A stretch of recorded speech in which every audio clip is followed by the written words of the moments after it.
Riders on the storm. Bom dia, boa tarde, boa noite, boa madrugada. Qualquer hora é hora de estudar. Vamos continuar nossa aula de literatura, saindo de vanguardas e caindo onde? Agora nós vamos fazer um passeio sobre o pré-modernismo. Gente, meu quadro ficou cheio, né? Haverá um determinado momento em que eu falarei fora do quadro para que você possa printar esse quadro, ok? Que a galera sempre fala, Valéria, tira foto. Então, olha só, eu em determinado momento explicarei de forma que você ouvirá e de repente verá minha mão, né? Sabem que eu gesticulo mesmo, né?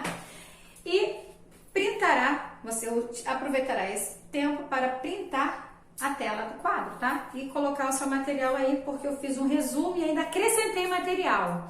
Tanto acrescentei material que, veja bem, essa é uma matéria que está no vestibular sempre está presente. O que ocorre?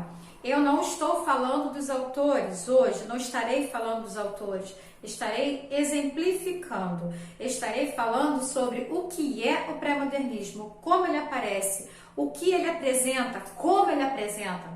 No entanto, não posso deixar de falar dos autores. Mas veja, se eu assim o fizer, a minha aula vai ficar mega gigante. Não é essa a intenção. Então depois eu farei uma aula somente falando sobre estes principais autores. Talvez eu inclua mais algum na hora de montar o quadro. Eu pensei no Graça Aranha, que escreveu Canaã. Coloquei aqui do lado algumas obras, né, mais lidas, correto? Euclides da Cunha, Os Sertões, Monteiro Lobato, Urupês, Lima Barreto. Vocês nem sabem quem é esse cara, né? Imagina, minha turma nem sabe, nem tiveram trabalho para realizar com relação ao livro O Triste Fim de Policarpo Quaresma, né? Nós fizemos o trabalho, foi segundo bimestre, não foi isso, galera? Pois é, acho que foi segundo ou foi primeiro bimestre, nem me recordo, são tantos livros em tantos lugares. Bem, eu sei que nós fizemos trabalho sobre Triste Fim de Policarpo Quaresma, extremamente ufanista, né, nacionalista. Isso aí eu posso falar e você sabe de cor até, né? A galera que fez o trabalho então sabe pra caramba, porque ufanista, o cara falava que ele brigou pela língua tupi-guarani. A galera que fez o trabalho fez muito bem.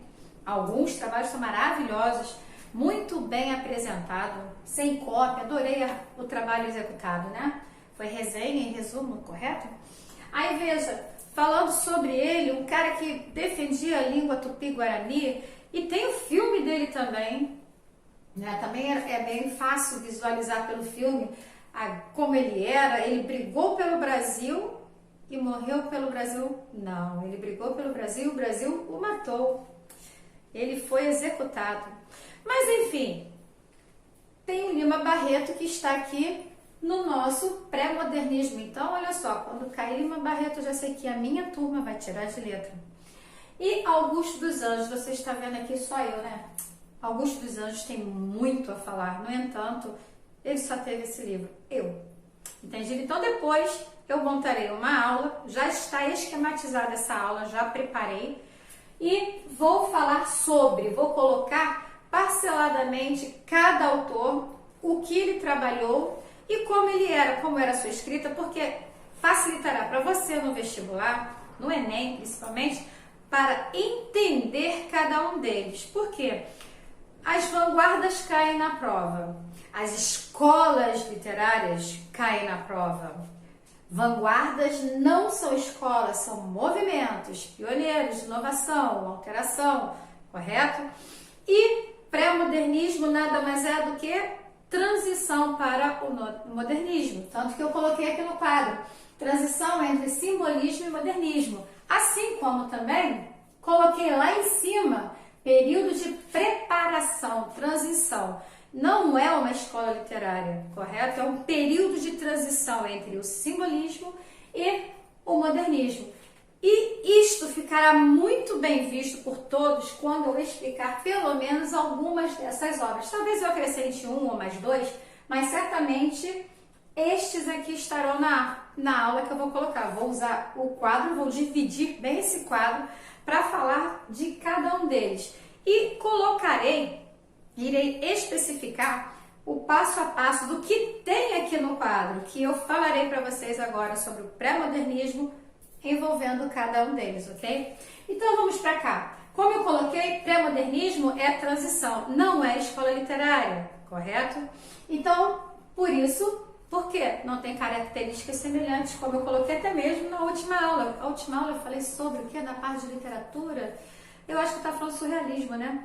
E eu trabalhei muito surrealismo com relação a Salvador Dalí. Na verdade, eu só trabalhei Salvador Dalí. Tem outros, mas Salvador Dalí é o que mais aparece, ok? Contexto, olha só.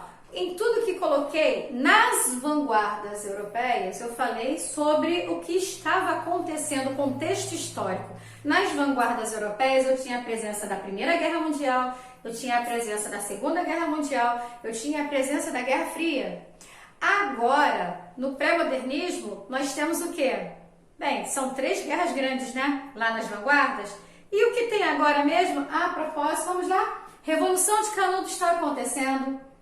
O ciclo do cangaço. O misticismo de Padre Cícero, né? Isso aconteceu lá no Ceará. A revolução do contestado. O ciclo da borracha. A revolta da vacina. Que detalhe, eu tenho falado isso também nas aulas de redação, com relação a possível tema para o Enem, né? Falando sobre vacina. A revolta da chibata, essas 2 revoltas, da vacina e da chibata, aconteceram no estado do Rio de Janeiro. Greve dos operários, lá em São Paulo.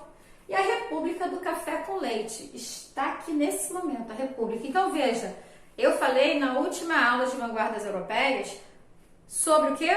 Sobre o fato de estudar história e literatura, uma influencia. Então, olha tudo que está acontecendo aqui. Olha o contexto histórico que existe aqui no quadro voltado ao pré-modernismo. Se você ter uma ideia do que acontece aqui, você entenderá facilmente o pré-modernismo, e quando eu fizer a aula que é com relação aos autores, especificando obras, falando especificidades deles, aí você irá ter a certeza e não errará nunca mais absolutamente nada sobre pré-modernismo, sabe por quê? Porque você vai interpretar, você vai viajar, certo? Então vamos lá, valores. Nessa época, quais eram os valores? O desejo da redescoberta do Brasil. Por que isso? Porque nessa hora nós temos um Brasil, veja bem, olha meu contexto histórico, eu tenho várias revoluções. Nessa época do pré-modernismo, eu tenho eu tenho mais de um Brasil. Por quê? Eu tenho um Brasil rural e eu tenho um Brasil urbano. Até coloquei aqui no quadro um lugar, botei o arcaísmo rural e o refinamento litorâneo. Por quê? Eu tenho, na cidade, eu tenho a industrialização na capital, certo?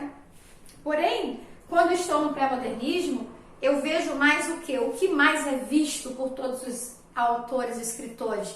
É mais visto o lado rural. Tanto é que nesse momento impera também o coloquialismo, o regional, porque estarão trabalhando com o regionalismo, as falas regionais, certo? Nessa hora, valoriza o quê? Um dos valores que eu tenho aqui é a apresentação do Brasil que está doente, do Brasil que foi ignorado, do Brasil que é pobre, do Brasil esquecido. Então, quando se fala da parte rural, é a parte pobre. No pré-modernismo, tenho muito de denúncias, tenho muito de críticas, eu também coloquei aqui no quadro. Olha só, principalmente aqui, eu tenho a tese, né, dentro do pré-modernismo, é a visão como se vê o lugar, a sociedade, o Brasil, as pessoas. Então aqui existe o que?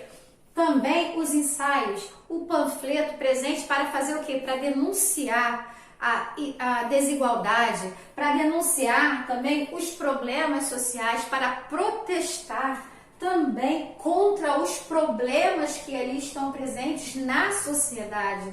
Veja, qualquer semelhança é mera coincidência, né? Só que isso aconteceu lá atrás, certo? Na época do pré-modernismo. E veja, o mesmo acontece ainda hoje, embora não estejamos no pré-modernismo, né? Ainda impera a desigualdade, tanto que eu coloquei aqui o Brasil da capital, da indústria e o Brasil rural. Bem, como é hoje nosso Brasil? Nosso Brasil também é dividido de certa forma, né? Tem as pessoas que sofrem, que não tem água, que a terra é seca e assim sucessivamente. Tantos problemas existem que não tem, não chega água na residência, que ainda é água de poço quando tem, ou vai buscar uma água bem distante. E existe aquele da sociedade, onde a água passa pelo cano, certo? Onde mais as pessoas saem, tem o quê? As pessoas saem da área rural para ir para a cidade para conquistar um emprego, em busca de um emprego, isso no nosso presente, para poder sustentar quem ficou e mais tarde, aos poucos, gradativamente, trazer isso no presente. Será que o mesmo não aparece por aqui? Olha o que eu coloquei aqui. A síntese, eu tenho a denúncia, apresentará os problemas socialistas, protesta contra o problema, critica a situação à raiz, qual é o motivo disso tudo. Então ele vai direto lá na raiz para colocar isso, né? E documenta, ele vai fazer um documento politizado para todas as classes, seja pobre ou seja rica.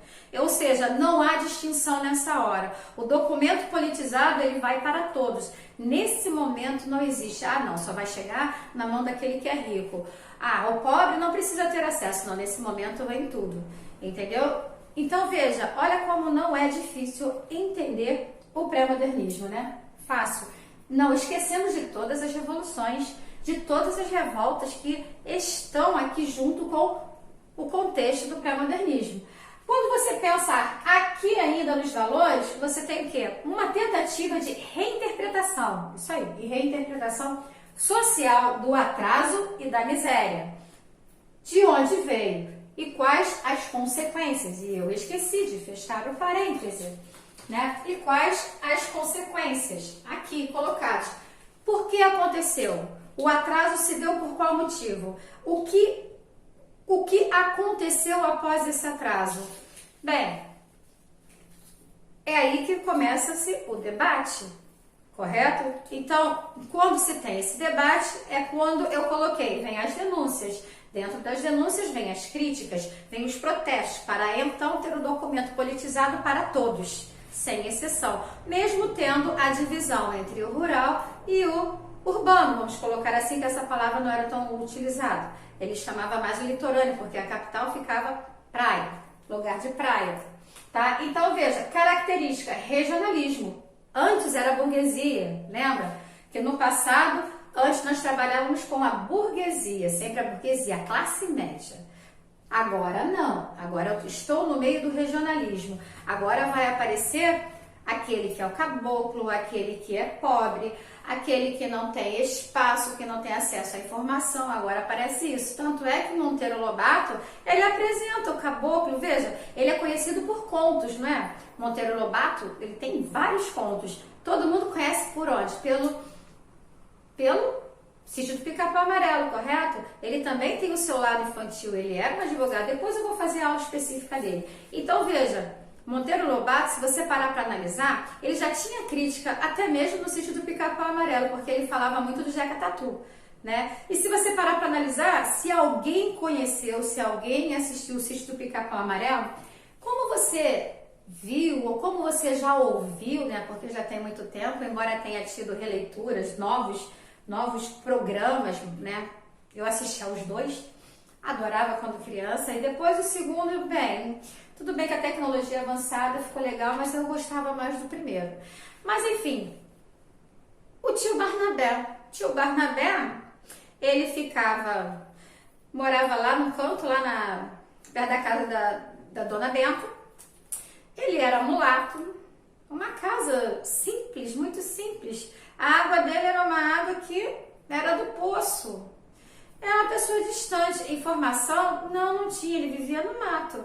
Tanto é que ele estava sempre com quem? Saci Pererê, né? Por ali, ele era amigo do tio Barnabé. Vocês já ouviram falar? Se não, gente, não é tão difícil relembrar, não. E nada que a internet não te apresente. Mas veja, quando eu penso em Jeca Tatu, né? Eu penso logo de cara no tio Barnabé do Sítio do Pica-Pau Amarelo. Eu vejo assim, tchabum, está na minha frente. Nossa, até fiquei irritada. Eu vejo na minha frente o tio Barnabé, aquele senhor que é mulato, que está na sua casinha simples, né? E tá com aquele seu cachimbo, tá sempre falando com o povo da mata, ele conseguia ver o coisa ruim, que era assim que ele chamava o Saci, eu gostava muito, sabe? Então veja, por acaso já comecei até a falar dos autores, né? Mas depois eu prometo, vou fazer aula. Então veja, aparecerá, eu coloquei ali, denúncia da realidade regional. Também Machado de Assis também começou a fazer isso, porque ele falava, ele especificava os locais, ele era específico quando fazia a denúncia da realidade. Machado também fazia isso, ó que maravilha. E ele também criticava muito, aqui no caso criticado, a denúncia que ele colocava, certo? Não que ele fosse criticado, é o que ele fazia, ele criticava, tá? Então veja bem, ele fazia isso muito bem, tanto que eu falei para vocês de qual livro de Machado que eu falo sempre, Memórias Póstumas de Brás Cubas, né? Digo que ele fala da sociedade, eu digo para vocês que, mesmo tendo escrito há um século e mais alguns anos, o que acontece, aquilo que Machado de Assis escreveu acontece nos dias de hoje. Tem a parte política, tem a parte da burguesia, tem a parte do momento em que ele se apaixona por uma mulher mais velha, que o pai manda embora e que ele é obrigado a estudar direito, o pai o tira de circulação. Quando ele retorna, ele reencontra. Tem a mulher que é manca, que ele está falando da sociedade. Tem a crítica, ele critica a sociedade também. Então veja, tem a parte política.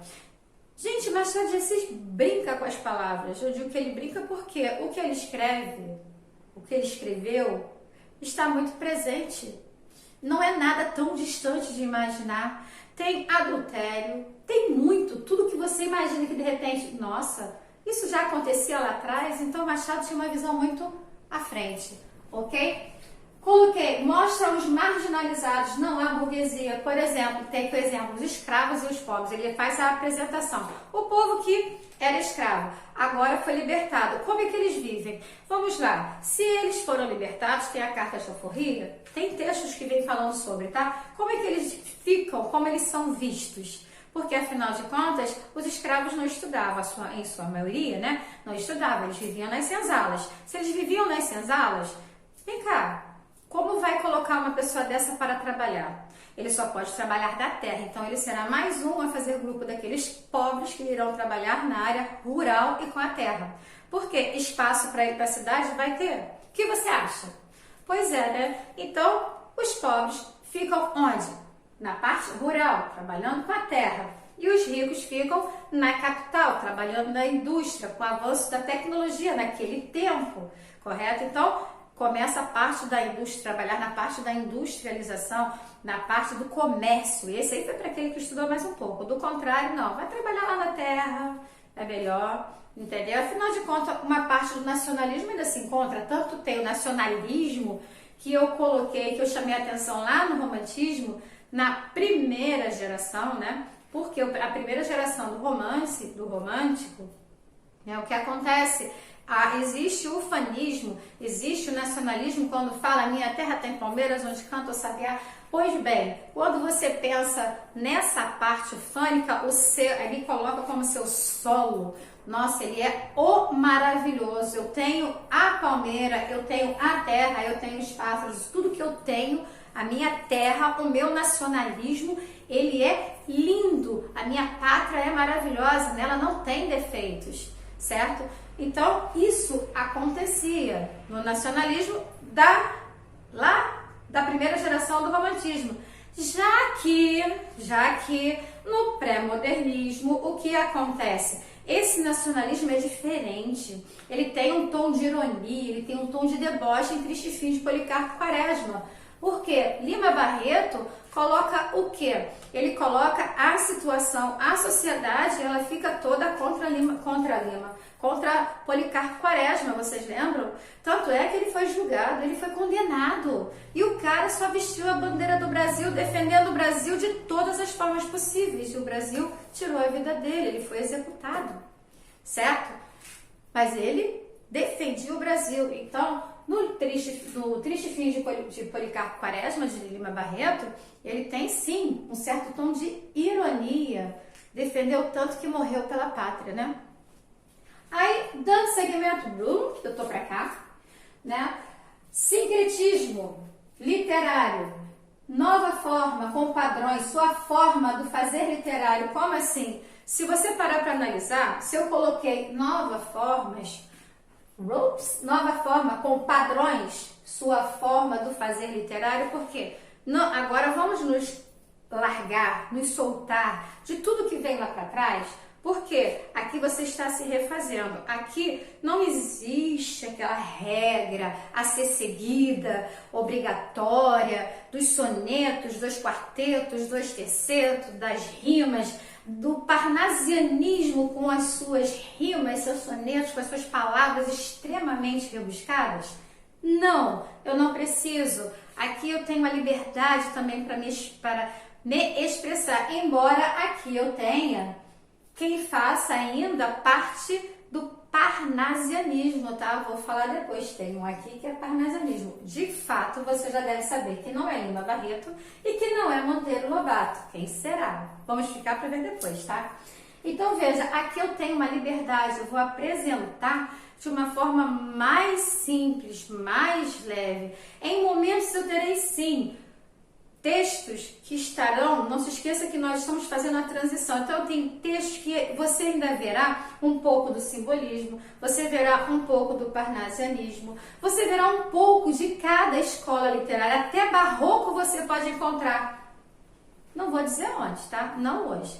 Daqui a pouco eu falo na próxima aula. Então, e você assiste, tá? Então você vai ver um pouco de algumas escolas. Por exemplo, Augusto dos Anjos, que só tem eu, né? O único livro que eu coloquei aqui, e só tem ele. Augusto dos Anjos só escreveu eu. Então, Augusto dos Anjos, veja só, ele só tem uma obra. No entanto, ele tem várias facetas. Você pode encontrar Augusto dos Anjos em várias formas diferentes, em vários formatos diferentes, em vários textos que poderão te ligar a diversas escolas literárias. Então, veja bem, o pré-modernismo, ele é a transição, ele não é escola literária, correto? E ele não é uma vanguarda, ele não é um movimento, ele é a transição para o modernismo, que acontecerá a partir da Semana de Arte Moderna em 1922, correto? Mas isso não quer dizer que aqui eles não tenham influências de outras escolas literárias, eles têm sim. Cabe a você, aluno, identificar o que é o pré-modernismo, as características que vão passando de fase a fase. Como assim de fase, Valéria? De escola a escola, ano a ano, porque eles vão se soltando mais, vão escrevendo com maior leveza, os assuntos trabalhados estarão mais voltados ao seu contexto histórico também, ao seu momento ali naquela hora, né? E quando você pensa em pré-modernismo, você pensa logo em que ele está se refazendo, que ele está apresentando o Brasil rural, o Brasil da cidade, nós chamamos de Brasil urbano, há trabalhos que você vê por aí, lê em apostilas e livros que colocam como sendo refinamento litorâneo, porque está na capital, correto? Então veja, tem várias formas de visualizar o pré-modernismo, você só tem que interpretar. Eu sempre coloco, uma vez que você compreende, entendeu, viajou em determinada escola literária, o que você pode fazer? Interprete. Se você encontrar determinadas vertentes, tá, de alguém que seja moderno em determinada escola passada, é normal. Eu sempre falei com vocês sobre barroco, sabem que eu gosto muito do barroco. Adélia Prado, ela não é uma pessoa de outro mundo nem de outro século. Então veja só, não que eu saiba, acho que ela não chegou a 100 anos ainda não me recordo. Mas veja bem, Adélia Prado, ela tem vários trabalhos, até mesmo em teatro. E veja, Adélia Prado, ela tem várias vertentes barrocas. Veja, é só você observar, ler o poema dela. Meu Deus! Gente, eu trabalhei a Adélia Prado na minha tese, né, no meu TCC. Então, veja só, porque eu provei a banca que, esse foi meu trabalho, né, de conclusão de curso, foi em área de literatura. Então, eu provei que a literatura barroca se faz presente na atualidade. E em cada escola que apresento para vocês, eu tento mostrar que as escolas literárias passaram, mas as vertentes, elas permanecem. Desde que você entenda o detalhe de cada escola, desde que você conheça determinados autores e que você possa pegar todo e qualquer texto e identificar, mas esse cara é moderno, ele agora é atual, gente, como assim? E ele pode ter sim vertente barroca, ele pode ter sim o arcadismo presente, né? Ele pode ser Arcade. Eu falei para vocês, quando apresentei arcadismo, deles Regina, eu quero uma casa no campo, eu quero uma casa no campo, onde eu possa compor muitos rocks rurais. Ou seja, ela está fugindo nessa música da cidade. Fugere Urban, isso aí, ela está fugindo da cidade, do arcadismo, né? Ela está indo lá pro lado bucólico dela, ela quer ficar na cidade? Não, ela quer ficar no campo, ela quer ficar no meio da natureza. E veja, Elis Regina, bem, nova, foi há pouco tempo, cantora, mas ela, nessa música, ela tem assim, um Fugere Urban, assim, a flor da pele, certo? Então veja, é questão de interpretação. Interpreta, viaja, interprete, vamos corrigir a concordância aqui, né? Interprete, viaje na literatura que você vai sentir a literatura de forma que você não errará nada. E no pré-modernismo, como eu estou apresentando para vocês, aqui é o agora, a hora da denúncia, é a hora do panfleto, é a hora da crítica, é a hora da apresentação do pobre, do rico, da reclamação de tudo. Eles vão e falam, eles apresentam, tá? Coloquei aqui para vocês, apresentará os problemas socialista, melhor colocar no plural, né? Os problemas socialistas, protesta contra o problema, bem, se eu falei o problema, vamos para a concordância. Ele critica, não é crítica não, tá? Ele critica a situação na raiz, qual é o real motivo daquilo. E, para finalizar, ele faz um documento politizado em todas as classes, certo? Aí coloquei para vocês aqui os principais autores, que eu já comecei a falar logo no início da aula. E, gente, me empolguei demais, nem sei quanto tempo deu essa aula, mas espero que vocês tenham gostado. Curte lá no meu canal do YouTube, Valéria Mesquita. Segue lá, vamos estudar. Aproveita enquanto a aula está aberta, tá? E dá um joinha se você gostou da minha aula, ok? E aguarde, eu vou falar deles também, tá ok? Até a próxima!